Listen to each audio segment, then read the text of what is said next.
Mamma mia, salut et bienvenue dans cette nouvelle vidéo. Nous allons maintenant nous intéresser à nos différents listeners. Premièrement, au pion listener. Qu'est-ce qui doit se passer normalement si on clique maintenant sur l'un de nos boutons? Alors ici, première des choses, qu'est-ce qu'on va faire? Je vais enlever rapidement ces commentaires là qui ne vont me servir à rien et chez Kebam on est parti.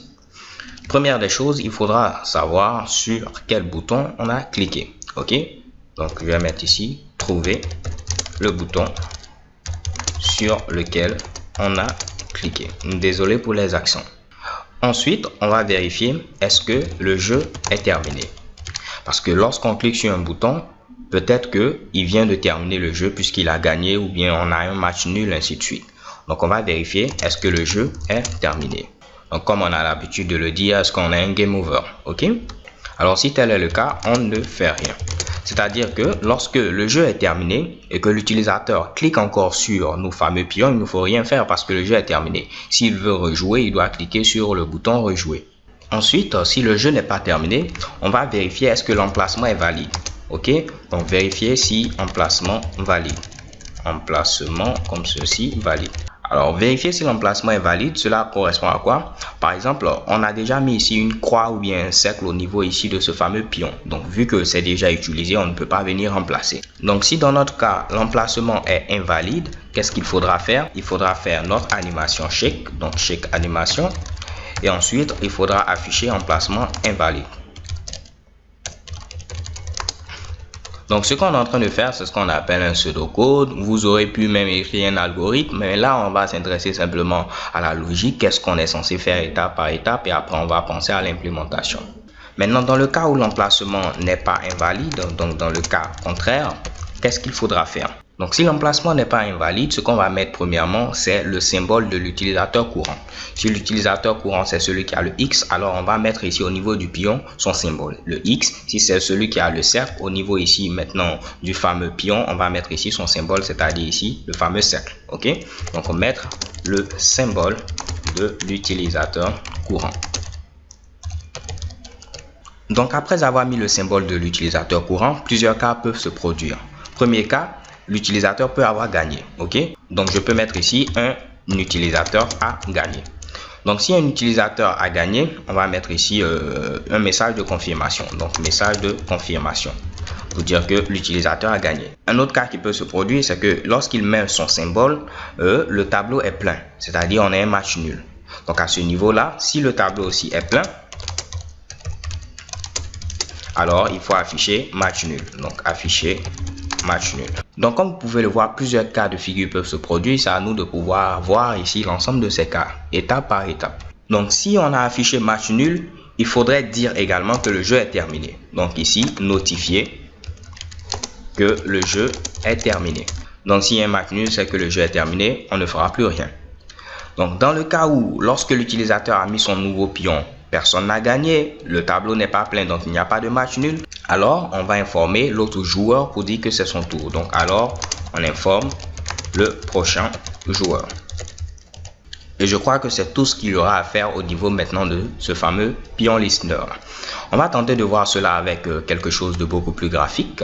Donc première des choses, qu'est-ce que j'ai dit? Donc je vais tenter de réduire ceci. Ok, parfait.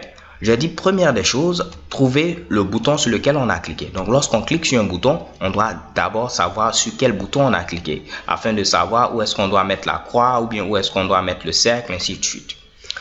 Une fois que l'utilisateur clique, on va vérifier est-ce que le jeu est terminé. Donc à ce niveau-là, le jeu n'est pas terminé. Donc on pourra continuer. On vérifie ensuite est-ce que l'emplacement ici est invalide. Si l'emplacement est invalide, par exemple, c'est au tour du prochain joueur, s'il clique à ce niveau, l'emplacement est invalide, vous voyez, on fait notre animation et on affiche à ce niveau-là déplacement invalide. Dans le cas contraire, c'est-à-dire si l'utilisateur clique par exemple ici, il n'y a pas de problème, alors il faut mettre le symbole de l'utilisateur courant. On vérifie ensuite est-ce qu'un utilisateur a gagné. Non, aucun utilisateur n'a gagné. Donc on vérifie ensuite est-ce que le tableau est plein. Non, le tableau n'est pas plein. Alors là on informe le prochain joueur que c'est à son tour, raison pour laquelle vous voyez ici joueur X c'est à votre tour. Par contre si on avait ceci et on avait que un utilisateur a gagné, voici c'est le cas ici, dès que un utilisateur ici a gagné, on met le message de confirmation et on ne fait plus rien. Vous voyez, lorsque je clique à ce niveau là, rien ne se passe. On pourra symboliser cela par un simple return. Return pour dire que tout simplement on arrête l'exécution de la fonction. Ok? Donc les gars, on est parti. On va maintenant coder. Donc première des choses, il faudra trouver le bouton sur lequel on a cliqué. Donc ce sera un élément de type button, un objet button. Et là, j'aurai à faire un petit casting. Ensuite, je mets find view by ID. Et je ne mets pas R ici, .id, parce que je ne pourrai pas savoir directement quel est l'élément sur lequel on a cliqué. En effet, ce sera très simple. Vous voyez ici que notre méthode onClick prend un paramètre ici, un petit v, qui est un élément de type view. Donc, on n'aura qu'à prendre ici ce fameux paramètre-là et on va dire donne-moi l'identifiant de l'élément sur lequel on vient de cliquer. Donc, c'est cet identifiant-là qu'on va utiliser. Et donc là, ça pourra être ici pion 0, pion 1, ainsi de suite. OK? Donc, on a mis find view by ID. On récupère l'identifiant de l'élément sur lequel on a cliqué via ce paramètre-là. Et on a maintenant ici notre fameux bouton. Ensuite, il faudra vérifier est-ce que le jeu est terminé. Donc, je pourrais mettre par exemple ici if game is over, c'est-à-dire ici si le jeu est terminé. Ce qui revient à dire que je dois créer ici cette fameuse variable game is over. Donc à ce niveau là, je vais mettre ici boolean puisque ce sera un élément de type boolean et par défaut ça va valoir ici false. Ok, donc on vient de commencer ici, le jeu ne sera pas terminé, donc on met ici false. On a dit si le jeu est terminé, alors on ne fait rien. Donc là, comme je vous l'ai dit, on met tout simplement un petit return. Cela veut dire si le jeu est terminé, on sort de la fonction, on ne continue pas, on ne fait rien. Donc je peux enlever maintenant ce fameux commentaire là. Ensuite, on vérifie est-ce que l'emplacement est invalide. Ok? Donc on va créer une fonction isValid qui va permettre de vérifier est-ce que l'emplacement est valide ou non. Et cette fonction va prendre en paramètre notre fameux bouton. Ok? Tout ce qu'elle fera, c'est de voir est-ce qu'il y a un texte au niveau ici de notre fameux bouton. S'il n'y a pas encore de texte, c'est que le bouton est valide. S'il y a du texte, c'est qu'on a déjà mis quelque chose ici, donc le bouton est invalide. Donc je vais mettre ici un point d'exclamation pour dire que si ce n'est pas valide, alors qu'est-ce qu'il faudra faire à ce niveau-là? Il faudra faire notre animation. Donc pour l'instant, on va mettre encore ce commentaire. On va y revenir dans une prochaine vidéo. Et on va afficher maintenant emplacement invalide. Ok? Donc là, on n'aura qu'à prendre ici game statut et modifier ici le texte. Donc je mets ici set texte. Et comme texte, ce sera déplacement invalide comme cela. Check bon. Je peux maintenant enlever ce fameux commentaire également. Oups.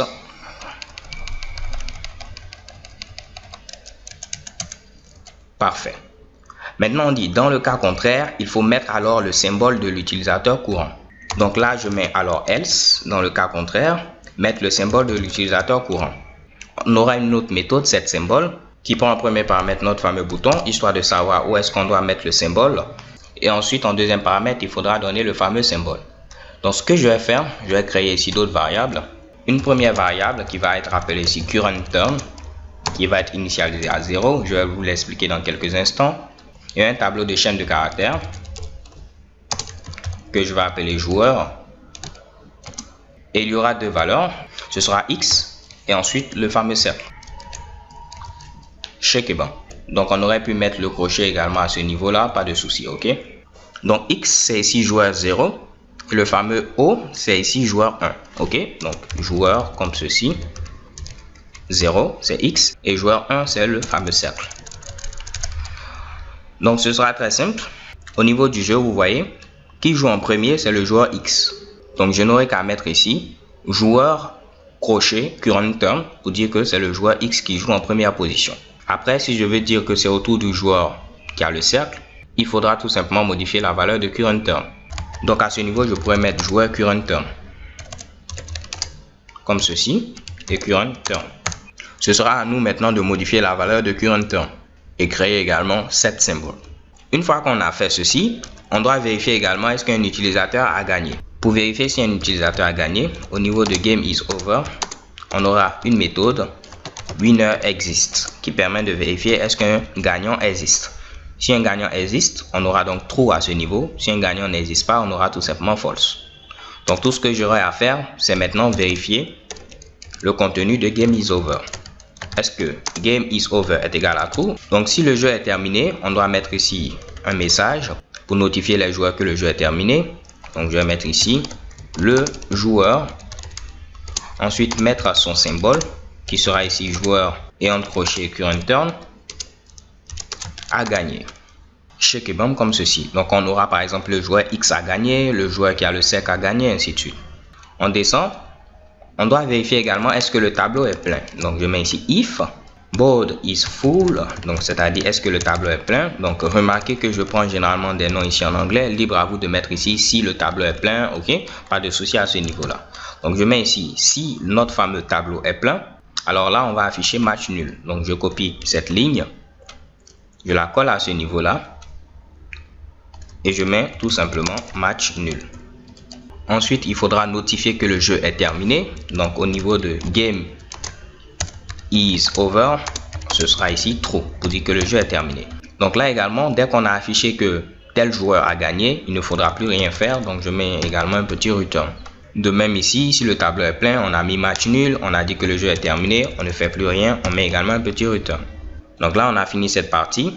Donc si aucun de ces cas n'est arrivé, il faudra maintenant changer la valeur de current turn et on va mettre current turn. Je mets ici ceci avec un petit point virgule. Qu'est-ce que cela va permettre de faire? Cela correspond tout simplement au ou exclusif. Il y a plusieurs manières de pouvoir changer cette valeur là, mais je préfère cette manière qui est beaucoup plus simple. On pouvait mettre ici si current turn est égal ici à 0, qu'est-ce qu'il faudra faire? Il faudra mettre maintenant au niveau de current turn 1. Dans le cas contraire, au niveau de current turn, on va mettre ici 0. Ça c'est une première méthode. On pouvait utiliser également les ternaires. On va dire quoi? Quelle est la valeur actuelle ici de current turn? Est-ce qu'elle est égale ici à 0? Si elle est égale à 0, on met 1. Dans le cas contraire, ici, on met 0. Ok? Donc, si current turn est égal à 0, on met ici 1. Dans le cas contraire, on met ici 0. Donc, ces deux-là vont fonctionner. Moi, ce que je préfère utiliser, c'est le ou exclusif. En mettant ici tout simplement current turn. Je mets ensuite current turn ou exclusif ici 1. Si vous avez par exemple 0 ou exclusif ici 1, cela va vous donner 1. Donc c'est ce qui nous intéresse. Si la valeur actuelle était 0, on aura maintenant 1. Si la valeur actuelle était 1, alors là, 1 ou exclusif 1, on aura ici tout simplement 0. Donc cela permet d'avoir le même résultat. Si on avait current turn qui est égal à 0, on aura comme résultat ici 1. Si on avait current turn qui est égal à 1, on aura ici comme résultat 0. Donc libre à vous d'utiliser l'une de ces trois méthodes ou encore une autre méthode que vous trouvez assez facile pour vous. Donc une fois qu'on sait maintenant qui est le prochain joueur, on pourra afficher un message pour dire c'est à votre tour maintenant de jouer. Donc je mets ici tout simplement joueur suivi ici de son symbole, c'est à votre tour. Donc là, on a informé le prochain joueur. Comme vous pouvez le voir, on aura ici plein de méthodes à créer. La première méthode c'est isValid. La seconde méthode c'est setSymbol. On aura ici winnerExist et board is full. Donc les gars, on va tenter de récapituler. Qu'est-ce qu'on a fait? À ce niveau-là, on récupère le bouton sur lequel on a cliqué. On vérifie est-ce que le jeu est terminé. Si le jeu est terminé, alors on ne fait rien. On vérifie ensuite est-ce que l'emplacement est valide ou non. S'il est invalide, on fait notre animation. Ensuite, on affiche déplacement invalide. Dans le cas contraire, on prend le symbole du joueur courant et on le met maintenant à cet emplacement-là. On vérifie ensuite est-ce que le jeu est terminé. Si le jeu est terminé, alors là, on met ici tel joueur a gagné via cette méthode winnerExist. Si le jeu n'est pas terminé, on peut avoir un match nul. On vérifie est-ce qu'on a un match nul. Si on a un match nul, on affiche match nul et on dit que le jeu est terminé. Si aucun de ces cas ne se produit, alors là, on va dire que c'est au tour du joueur suivant. Donc, je vous donne rendez-vous à la vidéo suivante où nous allons maintenant nous intéresser à chacune de ces méthodes-là. So, thank you guys for watching. Don't forget to subscribe and have a nice day. Peace.